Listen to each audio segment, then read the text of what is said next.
When it comes to money, or the loss of money, all traders are emotional beings. And not just emotional beings, very emotional beings. There is no absence of emotion. There is no freedom from emotions. But there can be freedom of emotion. But first, what is an emotion? Why do people get so hijacked so often in trading? The trader doesn't understand the emotion. If they understood the emotion better, they would be more prepared for the trials, for the emotional trials and dramas that happen in it.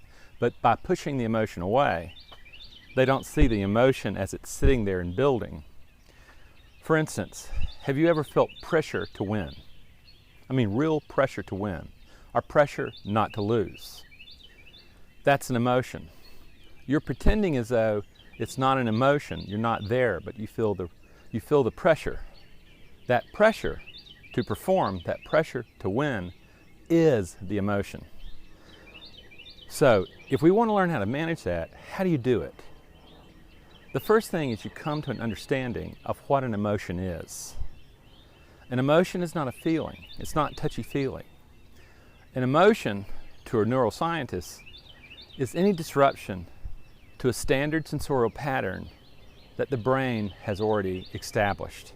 Any disruption. What that would mean is that when you're looking at screens and no setup has really occurred yet and it's just homeostasis there, the moment that setups start forming, you start getting confirmation, that's a change in status. To the brain, automatically, an emotion erupts. It's only the matter of which one. This is the way it is. The pressure is what I'm asking you to look at what the emotion is, and not like something out there, not something in the head. It is in the body. The next thing is you go, well, okay, Randy, it's any disruption to a standard sensorial pattern that the brain's already established. Okay, I get that. I get that it takes over psychology. But to go from a little bit of knowledge to how to use this thing, we break an emotion down into 5 component parts.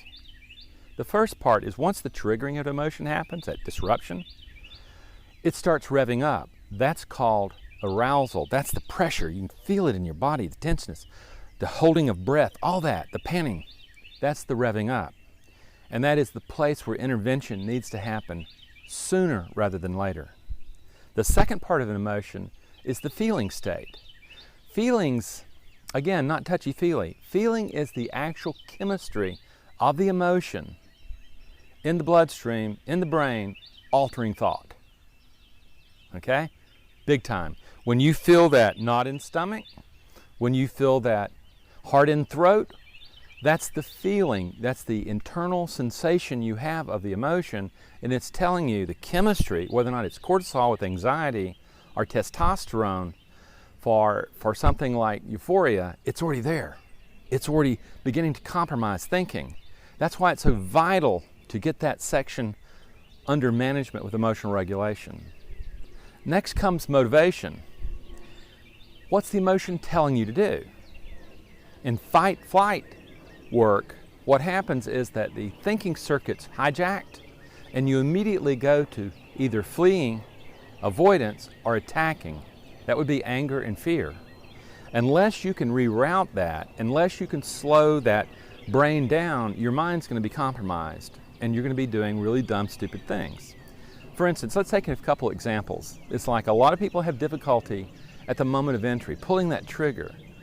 And what they're going to do is they're going to see that, and suddenly, instead of like a standard sensorial pattern, all of a sudden, it's dangerous. You could have a loss right there. Uncertainty has now been linked to ambiguity, to confusion and fear.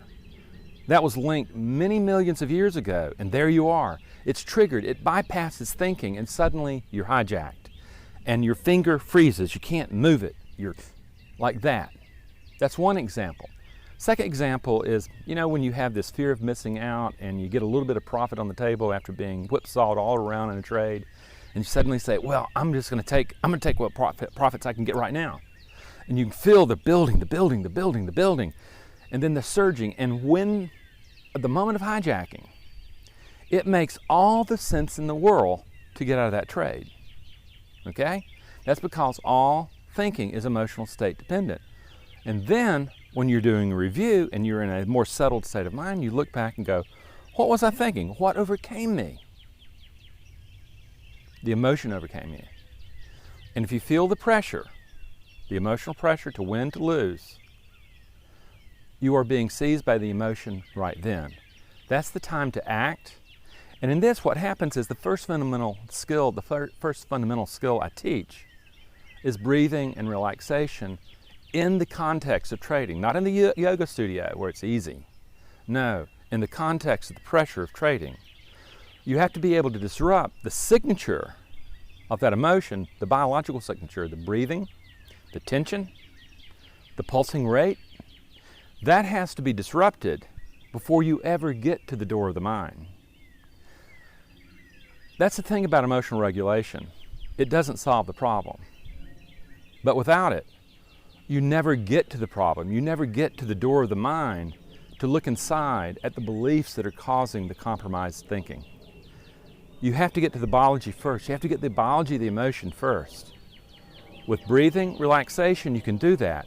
Then, friends, the world opens up. You come to a moment where suddenly you look inside the mind, and with a calm mind, you get to look in very differently, and you get to find out what the compromising beliefs are. But first, understand what we've done in this piece here. We've talked about emotion, about what it really is. We've taken an emotion and dissected it and says these are the elements. And then I've shown you in two different kinds of places where these show up and how they show up and what you got to do to start really mastering that. That's what has to happen before mastering the mind. You have to master the emotion. And that'll be next month. Take care, my friends. I've enjoyed being with you.